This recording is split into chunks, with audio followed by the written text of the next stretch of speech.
Welcome to our channel. Today we how to disable Quicken Auto Import, beginner guide step by step clearly. Open Quicken on your computer.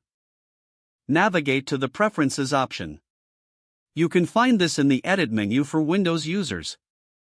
For Mac users, it's under the Quicken menu.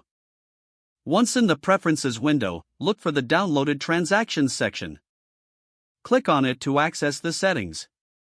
Here, locate the option that says Automatically Import Transactions. Uncheck this option to disable auto import. After making this change, click OK to save your settings. If prompted, confirm any changes you want to apply. Now, Quicken will no longer automatically import transactions from your bank. You can still import transactions manually whenever you choose. This gives you more control over what gets added to your accounts. Make sure to review your transactions periodically for accuracy. That's how you disable auto import in Quicken. If the page does not load, refresh the browser or try again in a private or incognito window. Make sure you are using the correct email address, then retype it carefully to avoid small typos. If your password is not accepted, use the reset option and create a new strong password you can remember.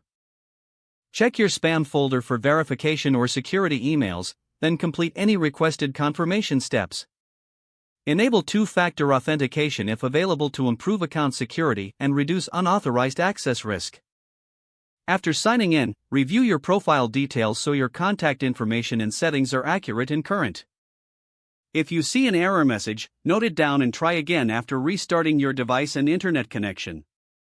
Log out when you finish, especially on shared devices, to keep your account and payment information secure. If the page does not load, refresh the browser or try again in a private or incognito window. Make sure you are using the correct email address, then retype it carefully to avoid small typos. If your password is not accepted, use the reset option and create a new strong password you can remember. Check your spam folder for verification or security emails, then complete any requested confirmation steps. Enable two-factor authentication if available to improve account security and reduce unauthorized access risk. After signing in, review your profile details so your contact information and settings are accurate and current.